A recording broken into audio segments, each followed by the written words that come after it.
Shalom, shalom.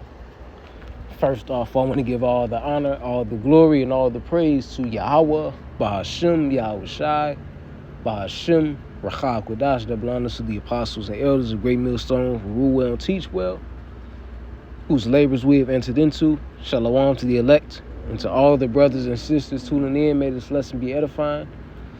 This is the brother Halal coming at you with another lesson in truth. And, the tensions between Jacob and Esau is brewing once again. On the internet, you have this popular term, that people like to use called, generational rivalry or generational beef. Well, this beef between the Israelites and the Edomites, the primary body of the Israelites being the so-called Negroes, Latinos, and Native Americans, and the Edomites being the so-called white people today. This rivalry has been raging on, since before our forefathers even came out of the womb.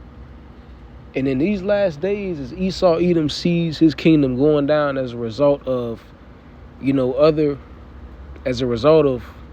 that look like him, the elite class of his men, as these Edomites see the elite class of their men destroying their country,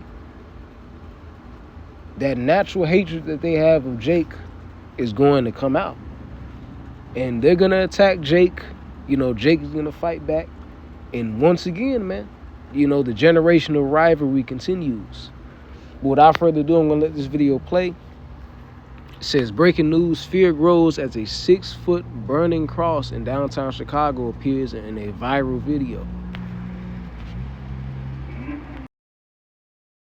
Well, good morning and breaking fuck the news. After the fucked up ruling of Mr. Chow, who was found not guilty of killing a 14-year-old by shooting him in the back, and the guilty of Carmelo Anthony yesterday, if it couldn't get... Well, good morning and breaking fuck the news. After the fucked up ruling of Mr. Chow, who was found not guilty of killing a 14-year-old by shooting him in the back, and the guilty of Carmelo Anthony yesterday.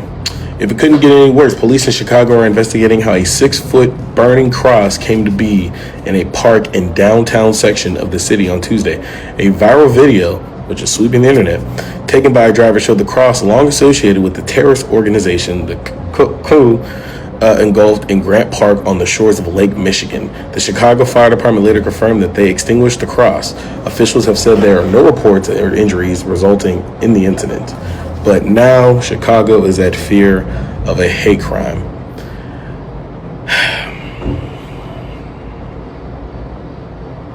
I said this yesterday, I'm going to say it again, black people. No matter what you do, you say, this wasn't our fight, this isn't our fight. We're 2 years in. We're about to be 2 years in, right? Look at this week alone. Now they're burning crosses. Next, they'll be burning churches. Then they'll be attacking the kids on the street, which they do already, but worse. So as you just heard, in downtown Chicago in the city, they found a 6-foot cross burning, which was more than likely set up by a radical white supremacist, or a Klan member, one or the other, but hey, let's go straight to the scriptures, man. Genesis 25 and 23. It says, and the Lord said unto her, 2 nations are in thy... Matter of fact, let me start at verse 22.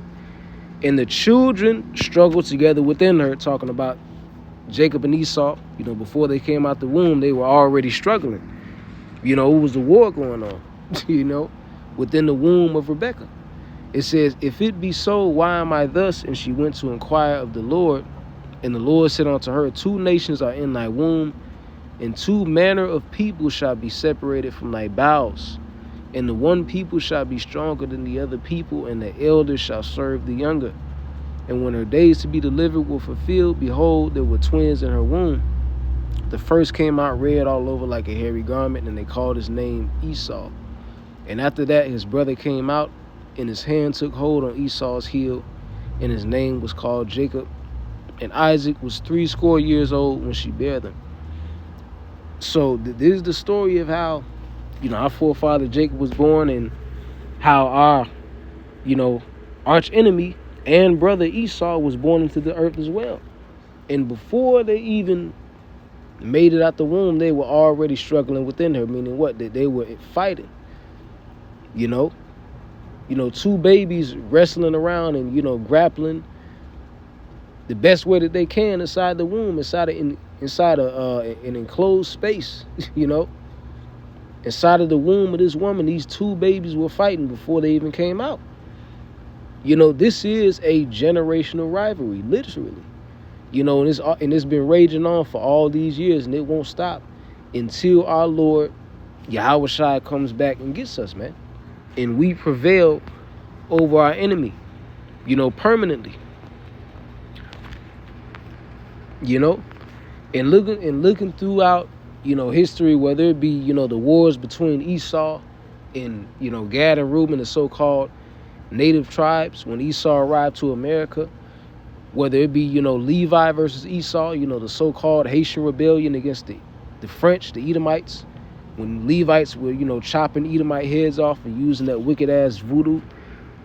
This war has always been prevalent in society. And it doesn't matter what laws we abide by. It doesn't matter if we are in the same supermarket, under the same government. This war has always been raging on, and it's going to stay that way until the Lord returns and redeems us, man. And in this kingdom ruled by Esau Edom, he has used every asset and aspect of his power to destroy us, man. Whether it be physically, whether it be through biological warfare, bioterrorism. In every way, this devil is trying to destroy us. Why? Because he has that perpetual hatred, man. This is Genesis chapter 27-38. And it says, and Esau said unto his father, hast thou one blessing my father? Bless me also, even my father. And Esau lifted up his voice and wept. And Esau, his father, said unto him, behold, thy dwelling should be the fatness of the earth and the dew of heaven above. And by thy sword shalt thou live, and shalt serve thy brother. And it shall come to pass, when thou shalt have dominion, that thou shalt break his yoke from off thy neck. And Esau hated Jacob because of the blessing wherewith his father blessed him. And Esau said in his heart, the days of mourning for my father are at hand. Then will I slay my brother Jacob. And Esau Edom carries that exact same mindset to this day. The descendants of Esau, they have the same perpetual hatred. It doesn't matter what Edomites you're around. Deep down, they have that hatred of Jacob, man. It's naturally ingrained in them. These are two opposing nations that have been at war with each other since before they even came out of the womb. We are never going to get along with each other, man. Jacob will never get along with Esau, and Esau won't get along with Jacob. It'll always be us against them and them against us, man. This is Numbers chapter 20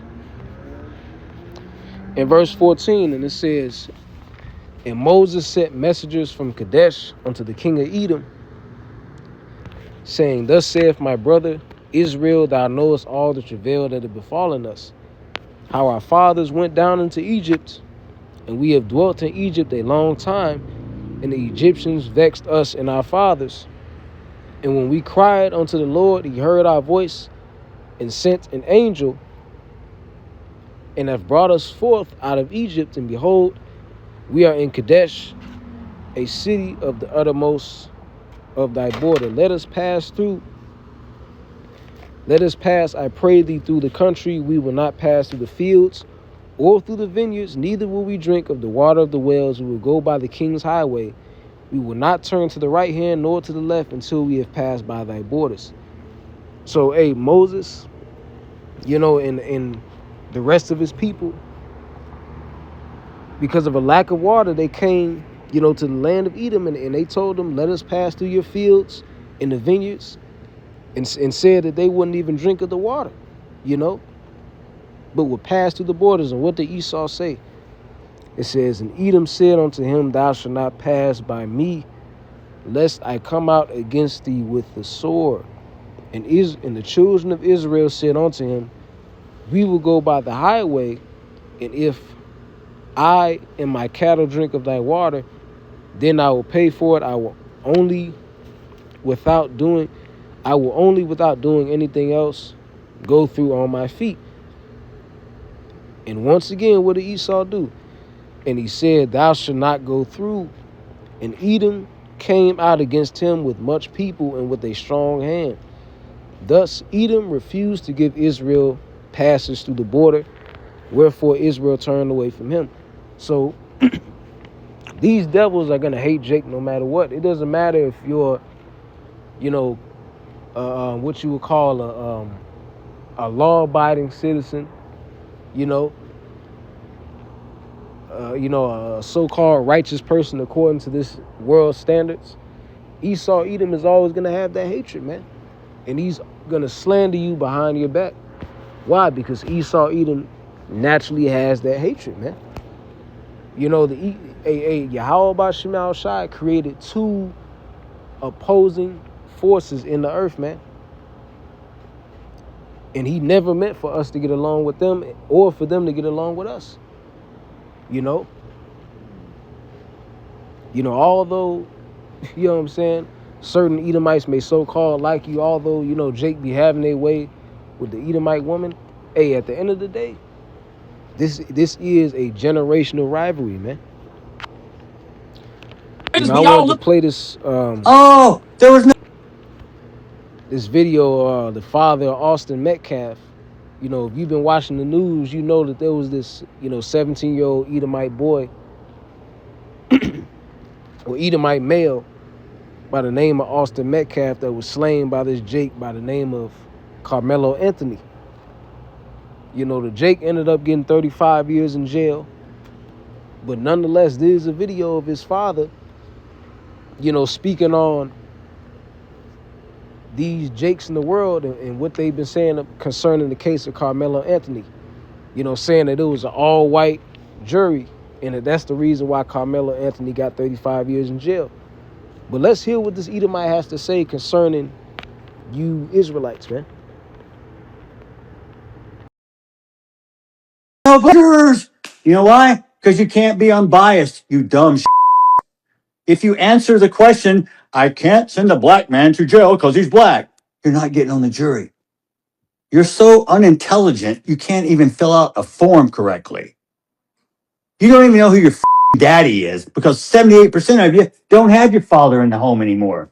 You got baby mamas running around with 8 kids so they can get EBT cards to feed you all. You think I'm being racist? No, I'm being real. Because they ain't only black people. White people do the same. I'll call them out just as hard as I'll call you out. Anybody who doesn't work, who wants free government handouts, who wants to live in a socialistic society, move to Russia.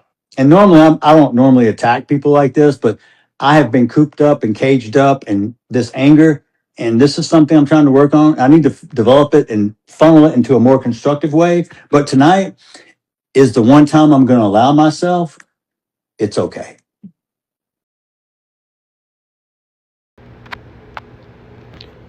And he didn't just adopt this mindset, because his Edomite son was slain by a nigga, by a Jake. He didn't just adopt this mindset because his son was killed, by a melanated person. This is the mindset that he's always had. And you can tell just by the way that he speaks. And so do all other Edomites in one way, in one way or another. That perpetual hatred. But I ended off with this, man. Because in the end, man, Israel is gonna take the victory, and you Edomites will soon be trodden underfoot, man. Your kingdom is going down. Deuteronomy 30:7, the curses are falling upon you, and eventually, your kingdom will be taken out of your hand. There's Amos 9:11. It says, in that day I will raise up the tabernacle of David that is fallen, and close up the breaches thereof. I will raise up his ruins, and I will build it as in the days of old. So beginning with the elect, the chosen, our entire nation will be established, man.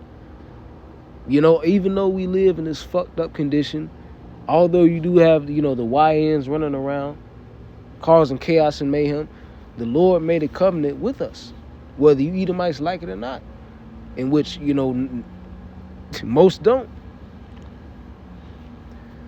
The Lord promised to rebuild our nation and for you to serve us, man. You know, the decree was made before the twins were born, and the elder shall serve the younger. Who was the twin that came out first? Esau. It says, verse 12, that they may possess the remnant of Edom, and of all the heathen which are called by my name, saith the Lord that doeth this.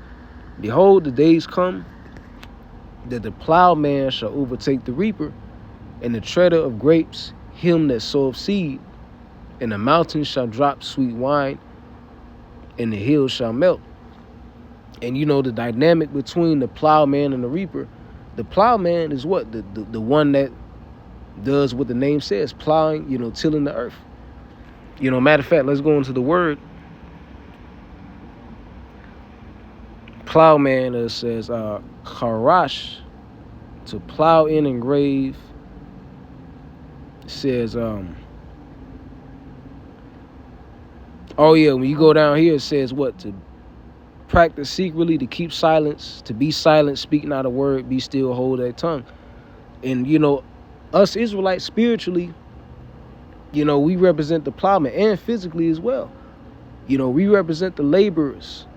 While Esau, Edom, in the earth, he represents the reaper, the one who always reaps the benefits. But the Lord said in that day, what? The plowman shall overtake the reaper. The first shall be last, and the last shall be first, man. You know, but with that, I want to give all honor, glory, and praise to Yahweh, Ba'ashem Yahushai, Ba'ashem Kodash. Double honors to the apostles and elders, a great millstone who rule well and teach well. Kwame Sha'ala, Wa Abad Babal. And until the next lesson.